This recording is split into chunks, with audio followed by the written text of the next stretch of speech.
చెప్పండి. ఈ assembly sessions ఎలా జరిగినాయని మీరు భావిస్తున్నారు? ఈ అసెంబ్లీ సెషన్స్ గురించి మనం మాట్లాడుకోవడం కన్నా కూడా సమాజం మాట్లాడుకుంటే బాగుంటుంది. ఈరోజు చూస్తే దాదాపుగా 20 రోజుల పాటు జరిగిన అసెంబ్లీ సెషన్స్లో ప్రజా సమస్యల మీద ఎవరైతే శాసనసభ్యులు గెలిపించారో ఆ శాసనసభ్యులంతా కూడా అసెంబ్లీలో తమ సమస్యల్ని, తమ నియోజకవర్గ ప్రజల సమస్యల్ని కూడా వెలుగెత్తి చాటుతూ ప్రభుత్వం నుంచి సమస్యలకు పరిష్కారాన్ని తీసుకోవడం జరిగింది. గత 5 సంవత్సరాలుగా ఈ రాష్ట్రంలో అసెంబ్లీ అంటే ఏంటో చూసాం. పరనింద, ఆత్మస్థుతి, బూతులమయం. అటువంటి అసెంబ్లీ నుంచి ఒక దార్శనికుడు నారా చంద్రబాబు గారి నాయకత్వంలో, అలాగే సీనియర్ శాసనసభ్యుడు, అలాగే విలువలకు ఒక రకమైన వ్యక్తిగా ఉండే అయ్యన్న పాత్రుడు లాంటి గారి వ్యక్తి స్పీకర్గా ఉంటూ సభను నడిపించిన తీరు, అలాగే ఉపసభాపతి త్రిపుల్ గారు కూడా సభను నడిపించిన తీరు చూస్తూ ఉంటే ప్రజలంతా కూడా ఆంధ్రప్రదేశ్లో రాజకీయ పరిణితి కలిగిన ప్రతి ఒక్క వ్యక్తి కూడా గతంలో ఏదైతే 20-30 సంవత్సరాల క్రితం అసెంబ్లీ ఎలా ఉండేదో ఈరోజు అసెంబ్లీ ఆ విధంగా కనిపించింది. ఎవరిని కూడా పరనింద లేకుండా తప్పుల్ని ప్రశ్నించడమే తప్ప ఎటువంటి వ్యక్తిగత దూషణలు కానీ వ్యక్తిగత క్యారెక్టర్ అసాసినేషన్ కానీ జరగకుండా ఈ అసెంబ్లీ జరిగిన తీరు ఒక అద్భుతంగా ఉందని చెప్పొచ్చు. కానీ ఇక్కడ బొత్స గారు అంటున్నారు, జగన్మోహన్ రెడ్డి గారు గత గవర్నమెంట్లో సీఎంగా చేశారు, ఆ గవర్నమెంట్లో జరిగిన అక్రమాల గురించి మాట్లాడుతుంటే సభలో లేని వ్యక్తుల గురించి మాట్లాడటానికి వీలు లేదు, ఎలా మాట్లాడతారు మీరు అని చెప్పి మాట్లాడుతున్నారు. ఒక సీనియర్ నాయకుడిగా ఆ వ్యక్తి అలా మాట్లాడితే ఎంతవరకు సమంజసం అంటారు? అంటే ఇప్పుడు జగన్మోహన్ రెడ్డికి మొన్నటిదాకా 4 దిక్కుల 4 రెట్లు ఉండేవాళ్ళు, వాళ్ళంతా పారిపోయిన పరిస్థితి. ఈరోజు బొత్స గారి మీద ఆధారపడి రాజకీయం చేసే పరిస్థితి. ఇంకోటి కూడా చెప్తా ఉన్నాం, ఈ శాసనసభలో మాట్లాడిన ప్రతి విషయం కూడా గత ప్రభుత్వ తప్పులే తప్ప వ్యక్తిగత హననం కానీ వ్యక్తి గురించి మాట్లాడటం కానీ వ్యక్తిగత ప్రతిష్ట దిగదార్చే విధంగా కానీ మాట్లాడటం జరగలేదు. గత ప్రభుత్వంలో జరిగిన ప్రతి తప్పుని కూడా శాసనసభ ముందు పెట్టి ప్రజలకు శాసనసభ ద్వారా ప్రజల ముందుకు తీసుకెళ్లే ప్రయత్నం చేశారు తప్ప గత ప్రభుత్వంలో చూసాం ఎటువంటి దురాగతాలు జరిగాయో ఆ దురాగతాలన్నిటి కూడా బయటకు వచ్చి ప్రజలు నోరు విప్పలేని పరిస్థితుల్లో ఉంటే ఈరోజు ఆ దురాగతాలని శాసనసభ ద్వారా వైట్ పేపర్ ద్వారా కూడా ప్రజల ముందుకు తీసుకెళ్ళడం జరిగింది. ఇది ఈరోజు ప్రజలు కూడా హర్షిస్తూ ఉన్నారు.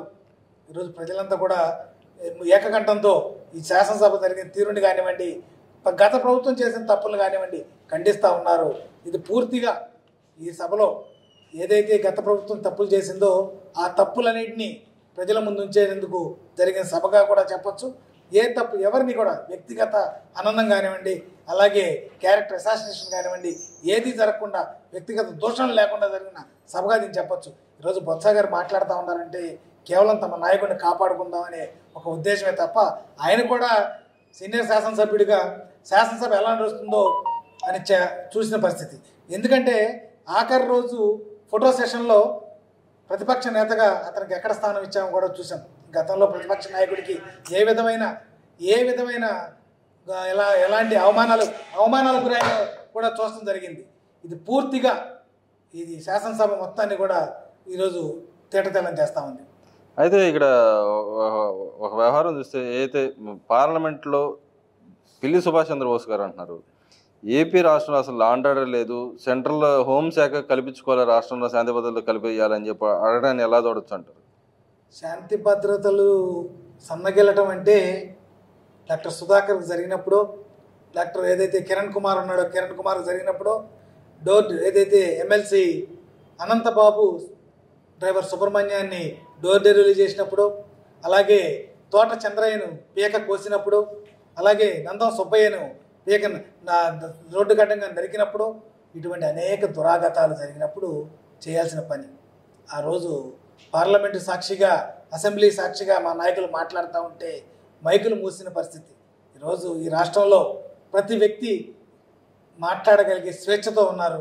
తమకు తప్పు జరిగితే ప్రశ్నించే పరిస్థితుల్లో ఉన్నారు. సుభాష్ చంద్రబోస్ గారు మాట్లాడే మాటలు ఎలా ఉన్నాయంటే పిల్లి కళ్ళు మూసుకు పాలు తాగుతూ తనని ఎవరు చూడలేదు అనే విధంగా ఉంటుంది. ఈరోజు సమాజం మొత్తం ఈరోజు ఏదైతే చంద్రబాబు నాయుడు గారి నాయకత్వంలో, పవన్ కళ్యాణ్ గారి నాయకత్వంలో ఈ రాష్ట్రం నడుస్తున్న తీరుని అందరూ కూడా హర్షిస్తున్న పరిస్థితి చూసాం. చంద్రబాబు నాయుడు గారి పాలనలో తప్పుల్ని మాత్రమే ఖండిస్తూ ఉన్నారు. ఏ ఒప్పు చేసినా కూడా సాక్షాత్తు మా నాయకుడు 3-4 సార్లు జరిగిన తప్పుకి క్షమాపణ చెప్పడం జరిగింది మా యువనాయకుడు లోకేష్ గారు. అంటే తమ శాఖలో తప్పు జరిగినా ఈ రాష్ట్రంలో మా వల్ల తప్పు జరిగితే తప్పుని క్షమించమని అడిగే అంత ధైర్యం ఉన్న ప్రభుత్వం ఇది. ఈ ప్రభుత్వంలో తప్పుల్ని చూపించాలనుకుంటే ఆకాశం మీద ఉమ్మేసిన చందం అవుతుంది తప్ప. పిల్లి సుభాష్ చంద్రబోస్ గారు కూడా సుదీర్ఘకాలం రాజకీయాల్లో ఉన్నారు. ఈరోజు తమ నాయకుడిని కాపాడుకోవడం కోసం ఏదో మాట్లాడితే అది యథార్థం కాదు. ఈరోజు ఈ రాష్ట్రమే కాదు జాతీయ మీడియా కూడా మన వెనక చూస్తూ ఉంది. అందరూ కూడా ఈ రాష్ట్రంలో నిన్నటికి నేను చూసాం బిల్ గేట్స్ గారితో చంద్రబాబు నాయుడిని కలిసిన పరిస్థితి. అంటే ఒక రాష్ట్ర ముఖ్యమంత్రి ఒక దిగ్గజం లాంటి ఒక వ్యక్తిని కలిశాడంటే ఈ రాష్ట్రం ఏ విధంగా ముందుకెళ్తుందో కూడా చూడొచ్చు.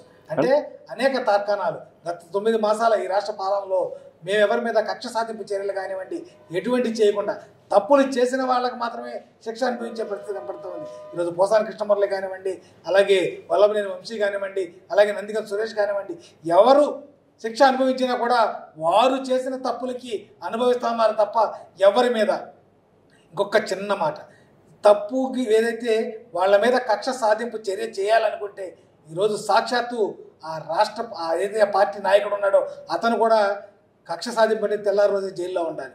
అటువంటిది ఈరోజు చంద్రబాబు నాయుడు గారు కేవలం చట్టం తన పని తాను చేసుకుపోద్దనే విధంగానే ఉన్నారు తప్ప ఎవరి మీద కక్ష సాధింపు చర్యలు కానీ మరొక విధంగా కూడా చేయట్లేదు అనేది తేటతెల్లం అవుతుంది. అంటే ఇక్కడ మీరు అంటున్నారు బిల్ గేట్స్ గారు గురించి చెప్పారు కాబట్టి ఆయన గురించి కూడా ఏదో కలుస్తూ ఉంటారు, మాటల వరకే చేతలు కాదు, వాళ్ళు ఏదో చెప్తూ ఉంటారు, కలుస్తూ ఉంటారు, మాటల వరకే చేస్తూ ఉంటుంది ఈ గవర్నమెంట్. బిల్ గేట్స్ గారి వల్ల ఉపయోగం లేదన్నట్టు మాట్లాడుతున్నారు. దాన్ని ఎలా చూడుతుంటారు? సరే, బిల్ గేట్స్ వల్ల ఉపయోగం ఉందో లేదనేది సభ్య సమాజానికి తెలుస్తుంది. అలాగే విఘ్నులైన ఆంధ్రప్రదేశ్ ప్రజలు గమనించారు.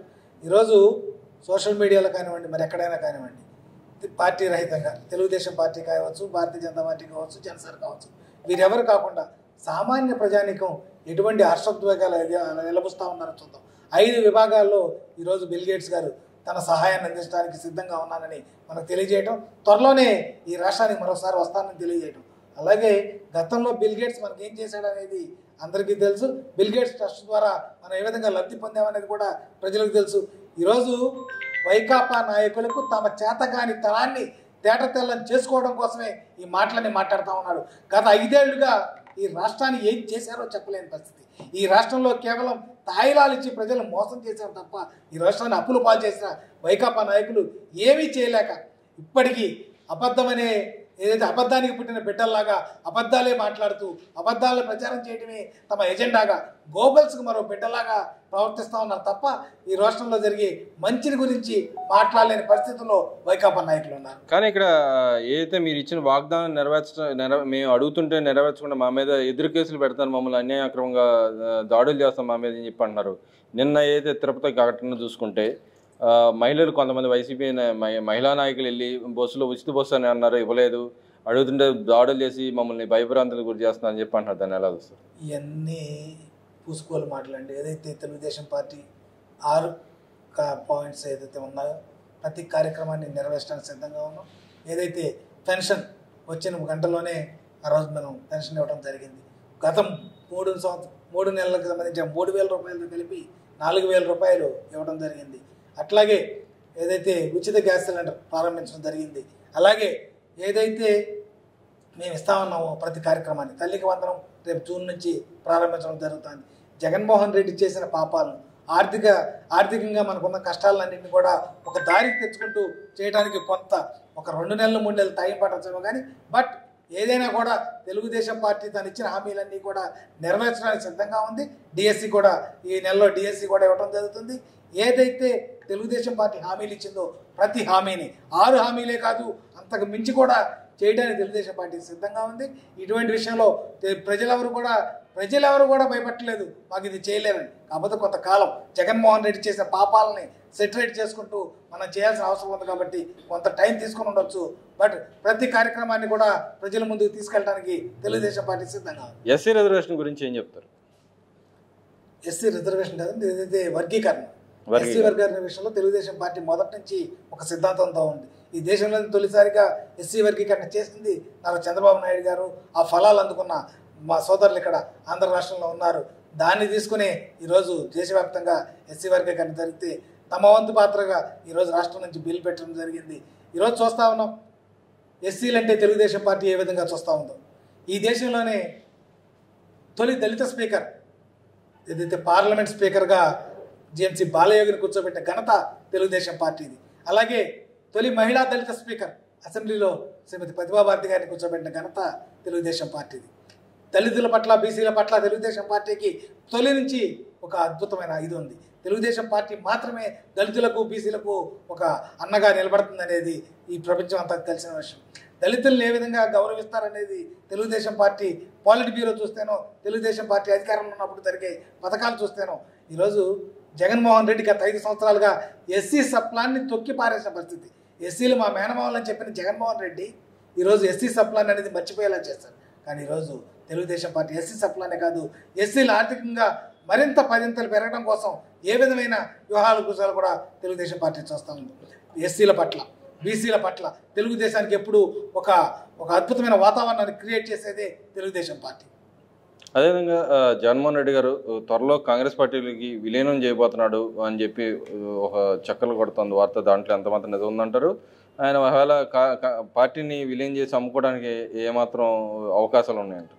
జగన్మోహన్ రెడ్డి అనేవాడు ఈ రాష్ట్రం మర్చిపోయిన రాజకీయ నాయకుడు. ఒకటి మాత్రం యథార్థం, ఈ రాష్ట్రం 2019 ఎన్నికల తర్వాత జగన్మోహన్ రెడ్డి అనేది మూసేసిన పుస్తకం.